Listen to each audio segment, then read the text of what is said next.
Since और फार के इस्तेमाल में इस नाजुक फ़र्क का इस्तेमाल या ख्याल रखना बहुत ज़रूरी है। अब तक जो हमने पढ़ा है उसको अगर हम फार्मूले के मुताबिक देखें तो सब्जेक्ट एफर्मेटिव सेंटेंसेस मिस्बत फ़िक्रात में सिंपल सेंटेंसेस या पॉजिटिव सेंटेंसेस भी कहा जा सकता है। सिंपल एफर्मेटिव या positive sentences present perfect continuous tense में फार्मूले के मुताबिक अगर हम देखें तो सब्जेक्ट पहले लगेगा प्लस हैज़ या हैव सब्जेक्ट के लिहाज से हैज़ या have been plus present participle यानी कि first form plus ING plus object और ऑब्जेक्ट के बाद फॉर या सेंस वक़्त के मुताबिक पॉइंट ऑफ द टाइम के लिए sense period of the time के लिए फॉर प्लस टाइम और फुल स्टॉप यानी कि सब्जेक्ट फ़ाइल हैज़ बीन या हैज़ बीन प्लस फ़ेल हाल की सिफ़त फ़ेली प्लस मफ़ूल प्लस फॉर या सेंस प्लस वक़्त टाइम यानी कि वक़्त और फुल स्टॉप। इसी तरह अगर सेंटेंस देखें I have been reading a book for an hour subject पहले लगा हुआ है उसके बाद आई प्लूरल में शुमार किया जाता है तो इसके साथ have been plus reading first form plus ING plus object a book और फॉर के बाद वक़्त an hour for an hour 1 घंटा है तो फॉर एन आवर लगा हुआ है। He has been reading a book since Friday. अब हैज़ बीन ही हमारे पास सिंगुलर सब्जेक्ट है तो उसकी वजह से हैज़ बीन लगाया गया है। He has been plus first form plus ING plus a book object plus since Friday जुम्मे से तो since Friday point of the time है पीरियड ऑफ द टाइम नहीं है। दे हैव बीन अब दे प्लूरल में शुमार किया जाता है दे के साथ हमने हैव बीन लगाया they have been plus first form plus ING plus object plus since 4 o'clock घड़ी का टाइम है तो 4 o'clock। अगर हम सेंटेंस देखें मज़ीद मैं 4 घंटों से ये सवाल हल कर रहा हूँ तो सब्जेक्ट अगर हम देखें आई है पहले सब्जेक्ट लगेगा मैं कि आई हैव बीन आई के साथ हम हैव लगाएंगे हैव बीन प्लूरल में शुमार होता है आई तो I have been first form plus ING solving I have been solving ये सवाल सॉल्विंग दिस सम ऑब्जेक्ट आ गया first form plus ING plus object plus since या फॉर और टाइम 4 घंटों से तो से को हम चेंज करेंगे दिस सम फॉर 4 घंटे हैं नंबर आ गया है 4 का यानी कि पीरियड ऑफ द टाइम है तो फॉर 4 आवर्स और फुल स्टॉप। इसी तरह दूसरा सेंटेंस अगर हम देखें तो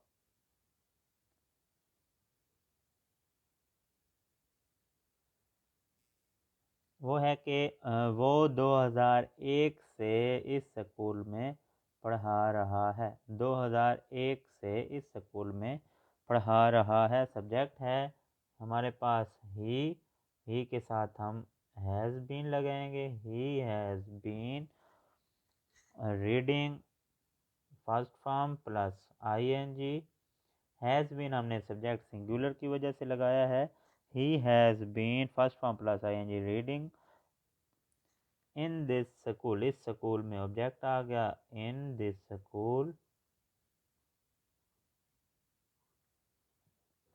ही has been reading in this school 2001 से सन है पीरियड ऑफ द टाइम नहीं है पॉइंट ऑफ द टाइम है साल 2001 है तो इन दिस स्कूल सिंस 2001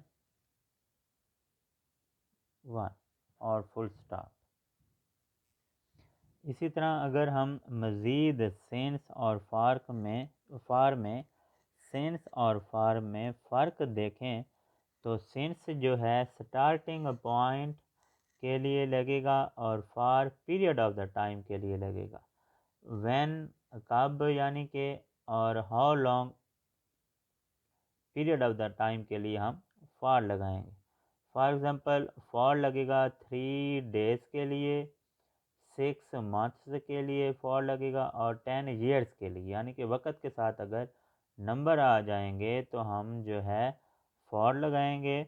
और सिंस जो है, अब डेज़ है तो डे को हम मंडे कह सकते हैं, तो मंडे के साथ सिंस लगेगा। 6 मंथ्स, तो मंथ्स महीने हम जून कह सकते हैं, महीने जनवरी फरवरी मार्च, कोई भी महीनों का नाम आ जाए, अगर किसी महीने का नाम आ जाए तो उसके साथ हम सिंस लगाएंगे।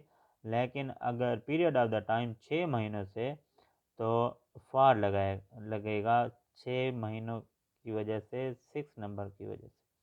10 ईयर्स, अब ईयर हमारे पास 10 नंबर होने की वजह से, 10 साल होने की वजह से पीरियड ऑफ द टाइम है तो फॉर लगेगा। सिर्फ 2020 आ गया है तो इसके साथ हम सेंस लगाएंगे। इसी तरह मज़ीद अगर हम देखें 5 ईयर्स, अब ईयर्स हमारे पास हैं लेकिन 5 नंबर आने की वजह से हम फॉर लगाएंगे, फॉर 5 ईयर्स। सितंबर महीने का नाम है, नंबर साथ नहीं है, सिर्फ महीना है तो सेंस लगेगा।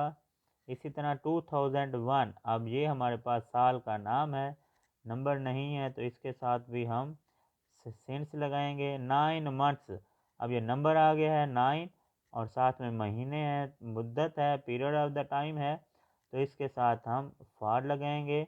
5 मिनट्स, 5 मिनट्स है तो इसके साथ भी हम फॉर लगाएंगे। मंडे हफ्ते का नाम है, साथ में नंबर नहीं है, सिर्फ नाम है तो हम सिंस लगाएंगे। और 4 डेज़, तो इसके साथ हम लगाएंगे फॉर, क्योंकि डेज़ दिन हैं और साथ में मुद्दत आ गया है पीरियड ऑफ द टाइम 4 दिनों से, तो इस वजह से इसके साथ फॉर लगेगा। सिंस और फॉर में हम आम अल्फाज में यूँ कह सकते हैं कि फॉर जो है, जहाँ पे कोई नंबर आ जाए टाइम के साथ तो उसके साथ हम फॉर लगाएंगे। अगर नंबर नहीं है टाइम के साथ तो हम जो है सिंस लगाएंगे। सिंस जस्ट स्टार्टिंग पॉइंट हम कह सकते हैं, या पॉइंट ऑफ द टाइम कह सकते हैं। और फॉर जो है पीरियड ऑफ द टाइम के लिए, हाउ लॉन्ग यानी कि मुद्दत के लिए हम जो है फॉर का इस्तेमाल करेंगे। उम्मीद है आपको प्रेजेंट परफेक्ट कंटिन्यूअस टेंस में अफर्मेटिव सेंटेंसेस, मिस्बत फ़िक्रात और सेंस और फॉर में डिफरेंस समझ में आ गया होगा। मेरी मज़ीद वीडियोज़ देखने के लिए प्लीज़ सब्सक्राइब माई चैनल। शुक्रिया।